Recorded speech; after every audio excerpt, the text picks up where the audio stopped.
Some people spend their whole lives giving everything to others, energy, attention, even their dreams, while quietly breaking inside. They smile through the exhaustion, keep going even when their soul is running on empty, and wait for someone, anyone, to notice that they're not okay. But the truth is, no one can truly heal you. No one can fight your inner battles, and no one can give you the peace you're craving until you decide to give it to yourself. The Buddha once said, "No one saves us but ourselves. No one can and no one may. We ourselves must walk the path." And that's what this video is about. Reclaiming your power, not through force, but through presence, through discipline, through deep inner work that no one else sees but transforms everything. So if you're here because you're tired of waiting for life to change and you're ready to build something steady from the inside out, stay with me.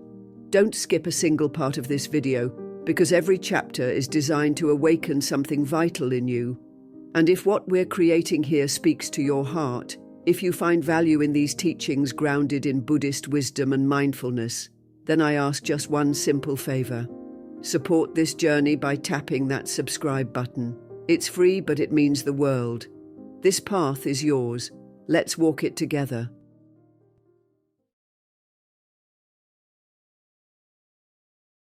Most people think strength is about how much you can lift or how long you can keep going before you break. But real strength, the kind that doesn't shake no matter what life throws at you, comes from within. It's not about muscles, it's not about hustle, it's about stability in your mind. And that kind of strength is something you have to build every single day, not just when life feels easy, not just when you feel motivated, but especially when you don't. The Buddha spoke often about the mind being like a house. If it's not well built, the winds of suffering, desire, and fear will tear it down. That's why you must treat each day like a brick. And every decision you make, what you think, what you feed your body, how you respond to others, is a part of the foundation. You don't have to change your whole life in a single moment. In fact, the Buddha taught that gradual training, step by step, is the real path to freedom. So ask yourself, what are you doing today to strengthen the temple of your inner world? Are you starting the day in stillness, even for just a few breaths? Are you watching your thoughts like a calm witness, instead of letting them drag you into chaos? Are you choosing discipline when your mind wants to give up? Because every small choice you make with awareness adds up. One mindful meal instead of junk, one walk outside instead of scrolling, one kind response instead of a reactive one. These aren't small things, they are the path. And here's the truth most people overlook. Building your inner temple is not glamorous. No one applauds you for meditating alone in your room. No one sees the moment you choose to sit with discomfort instead of avoiding it. But those invisible choices shape who you are becoming.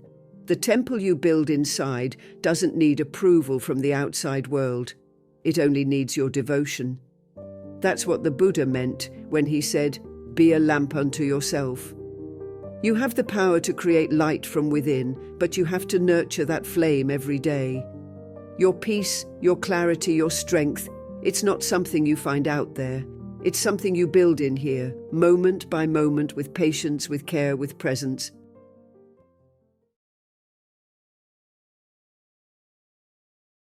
It's easy to think that our lives are shaped by the big moments, the promotions, the heartbreaks, the wins, the failures. But more often than not, it's the small, quiet choices we make every single day that truly define who we become. These little decisions may not feel life-changing in the moment, but over time, they build the foundation of our character, our peace, and our future. The Buddha often reminded his followers that a jug fills drop by drop, and in the same way your life is shaped choice by choice, each one a small drop that adds to the whole. You see, every time you choose to pause and breathe instead of reacting in anger, you're strengthening your inner peace. Every time you turn off the noise of the world to sit in silence, even for just 5 minutes, you're learning to listen to the voice within. When you reach for a book instead of mindlessly scrolling, when you speak with kindness instead of feeding gossip, when you move your body even when you don't feel like it, You're sending yourself a message: I matter, my growth matters. These actions may seem small, but they're sacred. And that's the beauty of this path. Buddhism teaches us that awakening isn't something that happens in some faraway moment of enlightenment. It happens in the little things, in how we rise in the morning, in how we eat our food, in how we treat the people who can do nothing for us. Every act becomes a reflection of our intention, and that intention shapes our destiny. It's not about being perfect. It's about being mindful. It's about showing up for yourself, especially in the small ways that no one else sees.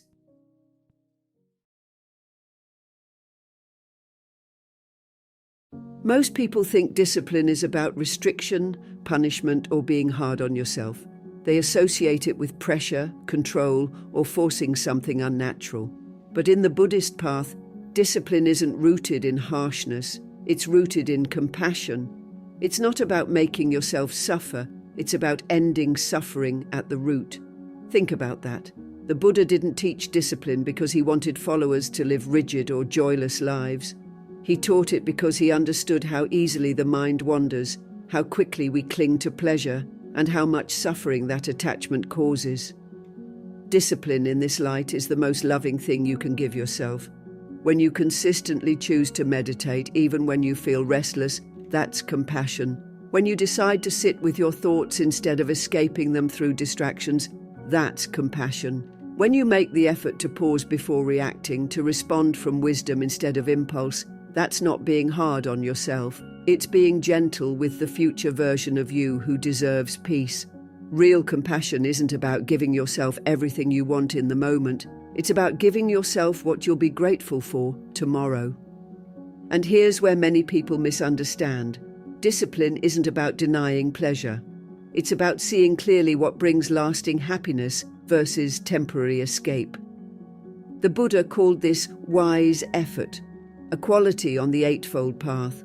It's the steady, committed energy that helps us walk the middle way, not too tight, not too loose, not self-indulgent, not self-punishing, but steady, kind, awake. Every time you choose discipline, you're practicing self-respect. You're telling yourself, I believe in my potential. I trust that I am worth the effort. You're no longer abandoning yourself when things get hard. You're standing by yourself with presence, with steadiness. That's not cruelty, that's devotion, that's love in action.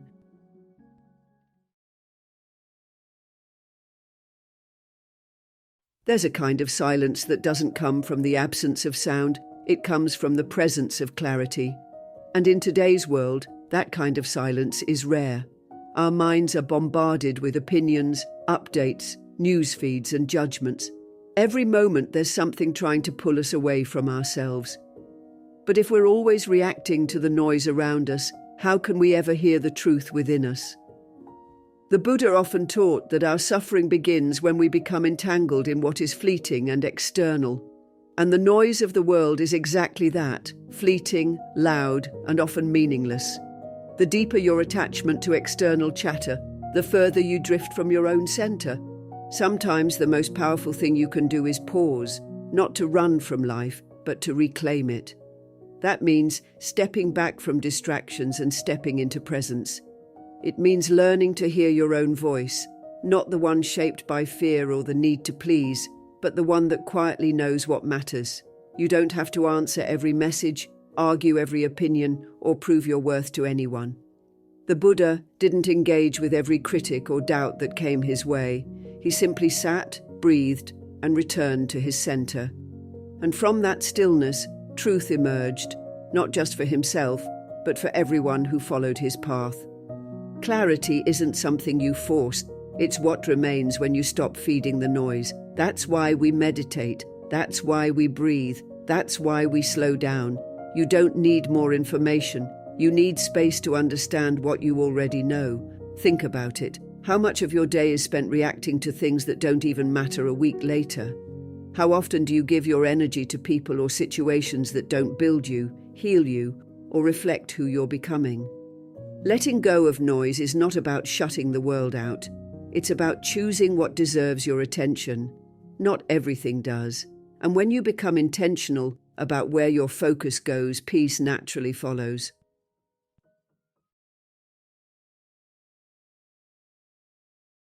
There's a moment in everyone's life when the silence gets louder than the noise. When you realize that people can love you, cheer for you, even walk beside you, but they can't walk the path for you. They can hand you advice, but they can't hand you transformation. They can inspire you, but they can't do the inner work that peace requires. And that realization can feel lonely at first.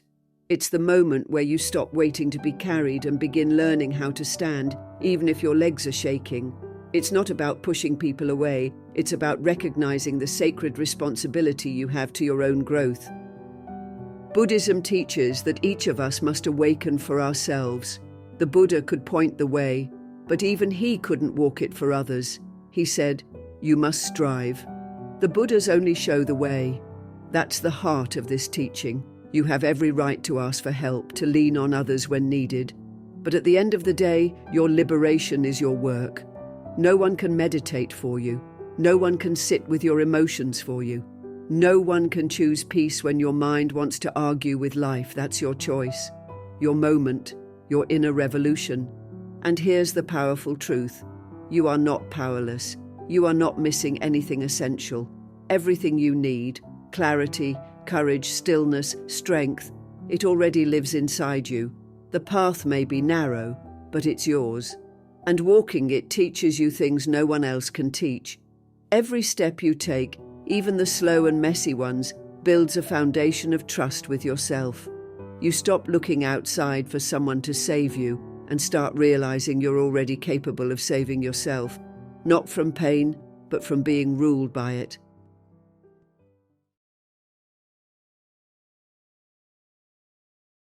Some days feel heavier than others. You wake up and there's this invisible weight on your chest. You don't feel inspired, nothing feels urgent, and the motivation you had yesterday is nowhere to be found.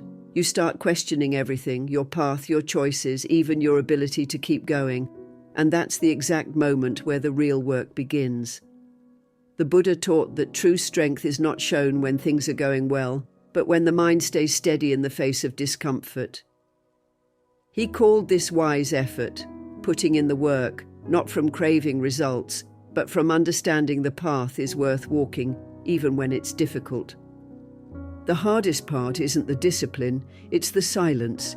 It's showing up when no one sees you. It's doing your practice, keeping your promises to yourself, even when the results seem invisible. But that's what separates those who talk about growth from those who actually grow. You're not building your mind for the easy days. Anyone can meditate when life is calm. You're training your mind for the days when everything inside you wants to give up. The strength that matters is the one that's forged in the fire, not when it's convenient, but when it's absolutely not. You don't need to feel inspired to make progress.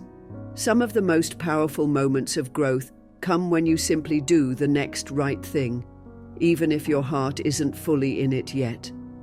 Sit with your discomfort, breathe through it, show up anyway. Not because you're forcing it, but because you respect the path you're on.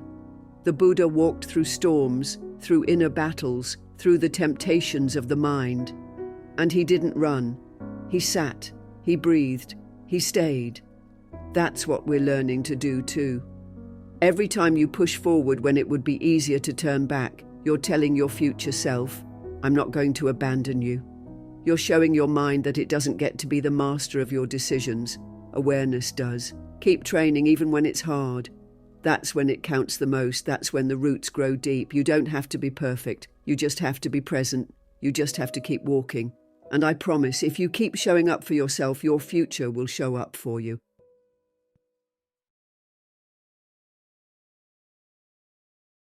There's something deeply frustrating about putting your whole heart into something and seeing no results. You wake up early, do the work, stay mindful, make better choices, and yet it still feels like nothing is changing. That's the part where most people give up, not because they don't care and not because they don't have the strength, but because they don't realize that the most powerful transformations happen long before they can be seen. The Buddha understood this. He spent years in search, endured hardship, sat beneath the Bodhi tree with no promise of anything, and yet he stayed. He remained still, rooted, patient, because he knew the real work isn't always visible. It begins deep within. Growth in its truest form happens in silence, like roots pushing through soil before a single leaf ever appears. The world may not see your progress, but that doesn't mean it isn't there. You may not feel different right away, but your consistent effort, your meditation, your restraint, your moments of clarity is slowly reshaping the very architecture of your mind. And just like the lotus grows from the mud, your peace is being formed in the messy, quiet places no one claps for. That's not failure. That's the unseen part of awakening. And this is why trust is so important. Not blind faith, but steady belief rooted in wisdom. Trust doesn't mean pretending things are perfect. It means recognizing that even when the surface looks still, life is unfolding beneath it. Trust means staying devoted to your path even when your emotions try to pull you off track. It means reminding yourself that the Buddha's enlightenment didn't happen after a few peaceful breaths, but after deep, determined presence through uncertainty and discomfort. When your mind whispers that it's not working, respond with patience. When you feel like quitting because the results aren't instant, remember that instant gratification is a modern craving, not a spiritual truth. Real change takes time, real clarity takes effort, and real inner peace comes not from controlling outcomes, but from staying with your process, day after day, breath after breath.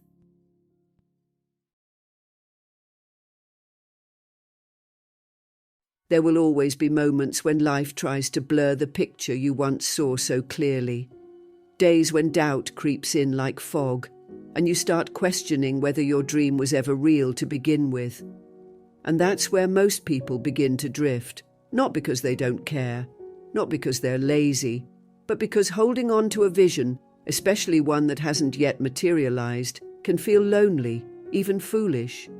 That's why the Buddha reminded us again and again to return to our own direct knowing, to sit beneath our own tree of awakening, even if the world around us is noisy or uncertain. He didn't just talk about truth, he committed his entire life to realizing it, quietly, steadily, no matter who believed or didn't. Your vision, whatever it is like a small flame in your hands. It's delicate in the beginning, vulnerable to the winds of criticism, fear, and delay. You don't need the world to understand it. You don't even need applause. What you need is devotion, not to the outcome, but to the direction. Can you wake up and remember why you started, even on the days when nothing seems to be moving? Can you light your inner lamp again when it flickers in the darkness of delay? That's the practice, that's the path. There's a teaching in Buddhism that says, we suffer not because of the obstacles themselves, but because we cling to how things should look. When the path gets difficult, we start thinking something's wrong. But real growth, the kind that leads to deep transformation, usually happens in the quiet, slow seasons. The ones where you're doing the work, but not seeing results yet. That's not a failure. That's the roots growing deeper. That's the universe asking, are you really ready for what you say you want?